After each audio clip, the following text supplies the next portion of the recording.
continuando aqui, falar sobre obstáculos à propagação do Evangelho. Obstáculos à propagação das verdades de Deus. Eu escrevi aqui, existem vários obstáculos, né? Obstáculos aqui está no plural, porém existe um obstáculo, e esse obstáculo ele abrange, ou ele abre um leque de muitos obstáculos para criar uma dificuldade maior em relação à propagação e à defesa daquilo que a gente crê, a defesa da nossa fé, que são os movimentos culturais ao redor do mundo, a cultura do mundo. Eu disse para vocês que a cultura da época de Jesus, a cultura do Novo Testamento, ela é uma cultura helenizada, ela é uma cultura que veio de Alexandre o Grande e suas grandes conquistas, não é? Aí por volta de 323 a.C. Então, o grande intuito de Alexandre era helenizar todo mundo conquistado. Tudo que ele conquistava, ele helenizava com a cultura helênica da época. E era uma cultura que visava, entre outras coisas, a sabedoria, visava a filosofia como um norte de vida para aquelas pessoas daquela época. E isso teve uma grande influência na igreja. Paulo chega a rebater esses filósofos, Paulo chega a falar contra esses filósofos, porque pessoas estavam dentro da igreja tratando de filosofia misturada ali com o evangelho do Senhor Cristo. Então, um dos grandes impeditivos para que nós possamos transmitir as verdades de Deus é a cultura local, ou no caso nosso aqui, a cultura ou o mundo ao nosso redor. Está aí na apostila em negrito, você tem esse ponto aí que eu destaquei somente esse. Então eu digo, a cultura do mundo desafia a nossa fé. Assim como desafiou os primeiros enviados da grande comissão. Jamais devemos tratar aqueles tempos como diferente desses. Se nós temos obstáculos hoje, e um dos grandes obstáculos nossos é a questão cultural, eles também tinham uma questão cultural para vencer. Então não pense que a nossa vida ou a vida deles é melhor, ou a nossa vida hoje é melhor, ou a vida deles na época que eles estavam ainda com a mente fresca em relação ao Evangelho do Senhor Jesus Cristo, era uma coisa mais fácil de ser transmitida. Na verdade, não. Na verdade, a cultura do mundo também era difícil para eles. Era difícil, em cada lugar que eles chegavam, eles tinham que vencer primeiro a cultura. E eu temo em dizer que o Evangelho aqui no Brasil ainda não conseguiu vencer a cultura. E em muitos lugares do mundo, o Evangelho ainda não conseguiu vencer a cultura. A cultura do mundo ela é muito forte. Ela é muito forte. Então, fazer apologética dentro do estado de cultura em que nós vivemos hoje, inclusive aqui em nosso país, é complicado.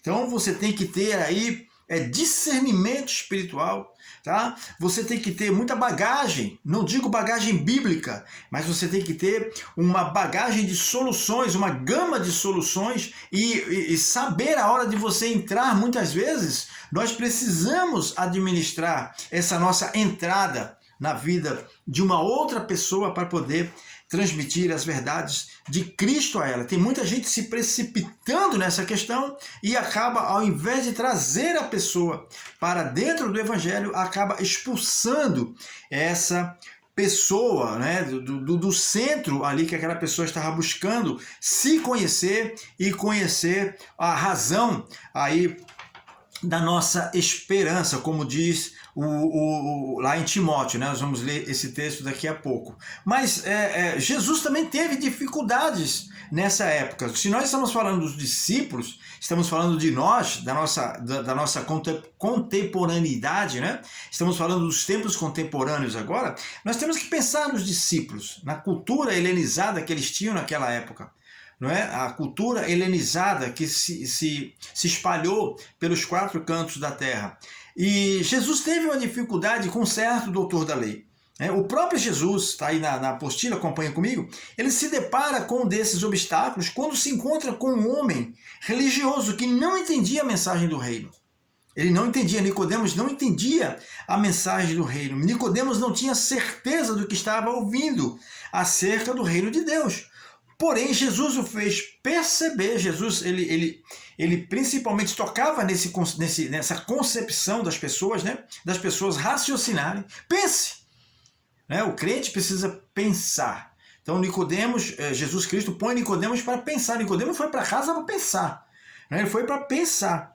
Então, Jesus o fez perceber uma coisa importante aqui, que o reino de Deus, dentro dessa questão apologética, isso é interessantíssimo você entender e anotar, e riscar, e sublinhar isso aqui. O reino de Deus, ele só pode ser visto de dentro para fora. As pessoas só vão começar a entender o reino de Deus uma hora que elas estiverem dentro do reino, fazendo parte da família, fazendo parte do contexto. Olha, que muitas pessoas mesmo, dentro das igrejas, não conseguem entender esse conceito de reino de Deus.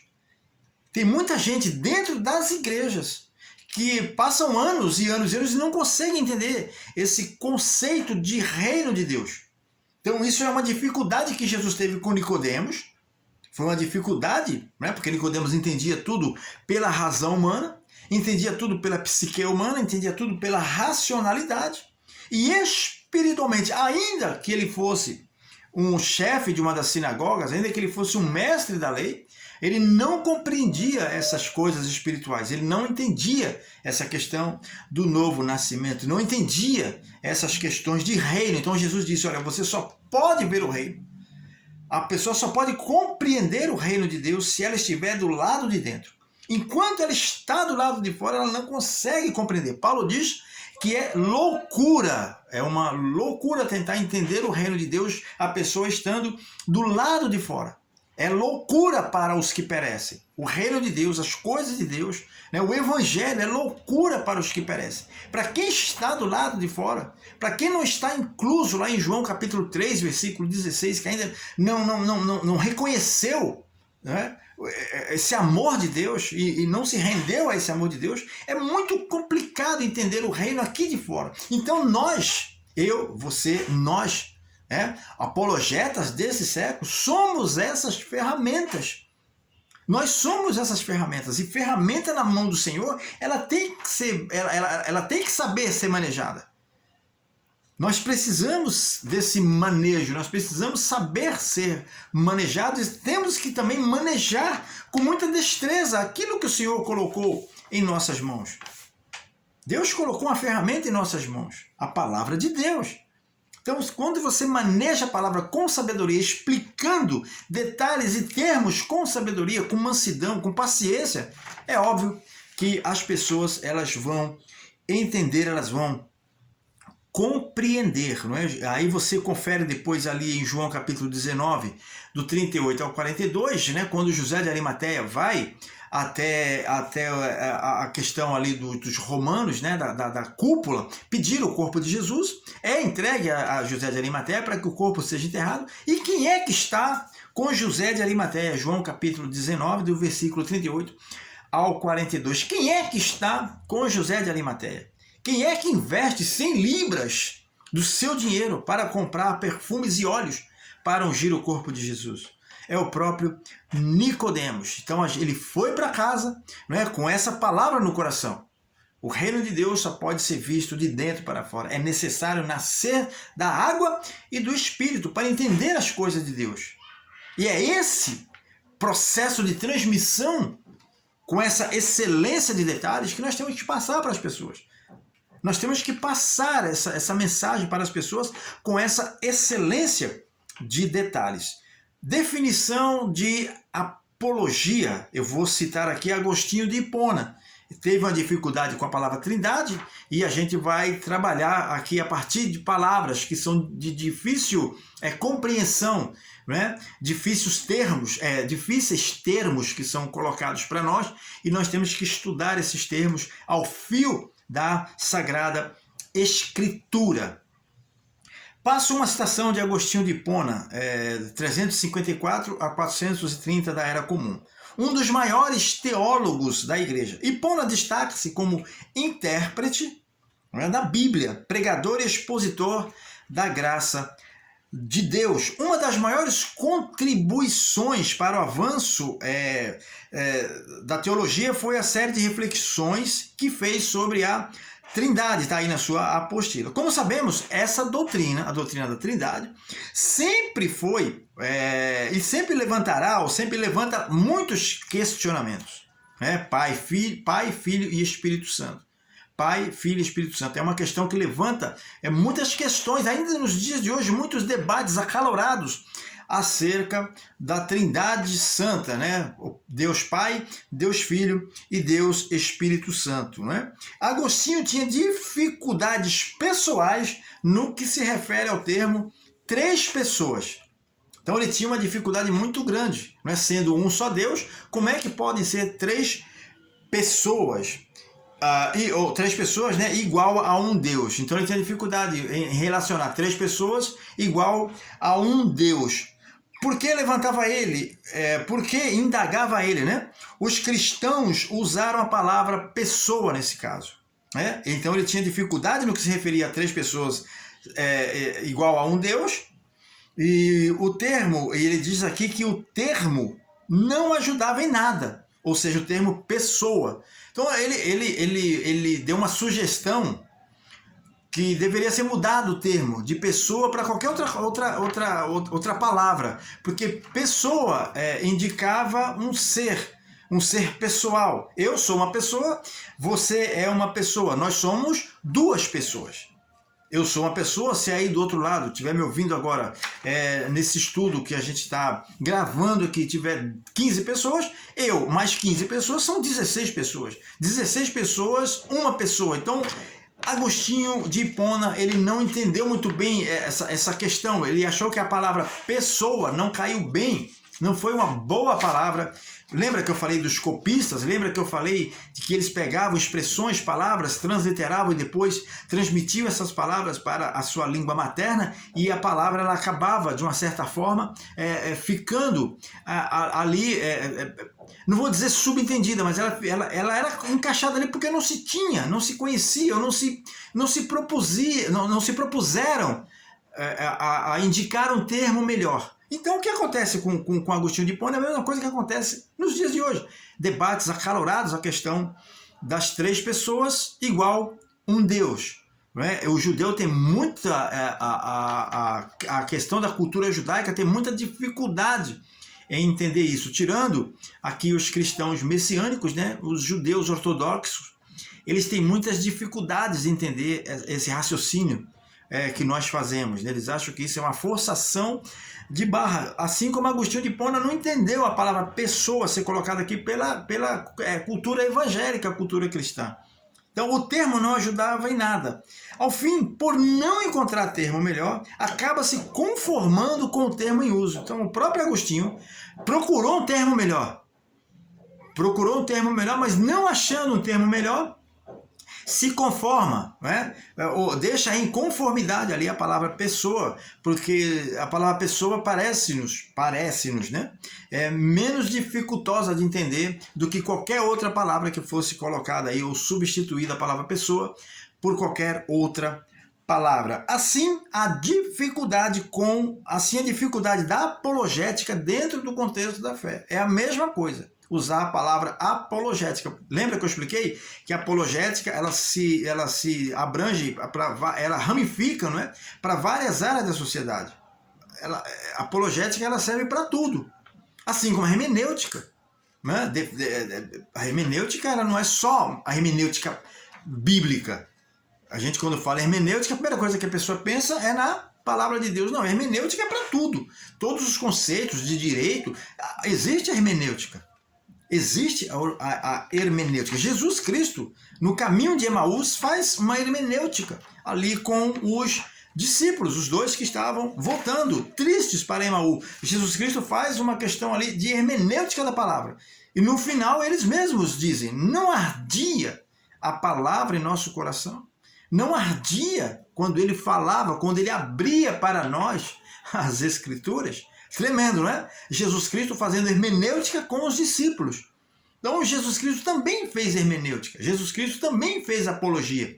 Jesus Cristo também fez apologética da fé. Jesus Cristo também fez apologética da fé. Então, o termo pessoa, né, pessoa, acabou o termo apologética, perdão, estou falando de pessoa, o termo apologética, porém, acabou se consolidando entre os autores cristãos. Então ficou ali apologia e não saiu mais, tá? Então hoje nós tratamos nos cursos de teologia livre, ou mesmo nos cursos de teologia um pouco mais avançado, e nos cursos de línguas, nós tratamos a questão apologética. Então, nós chamamos de apologética, ou do grego, como eu falei para vocês, apologia, que é colocado ali um termo como defesa, né? Defesa de algum instrumento que você queira defender, seja em qual área for da sociedade. Já expliquei, no nosso caso aqui,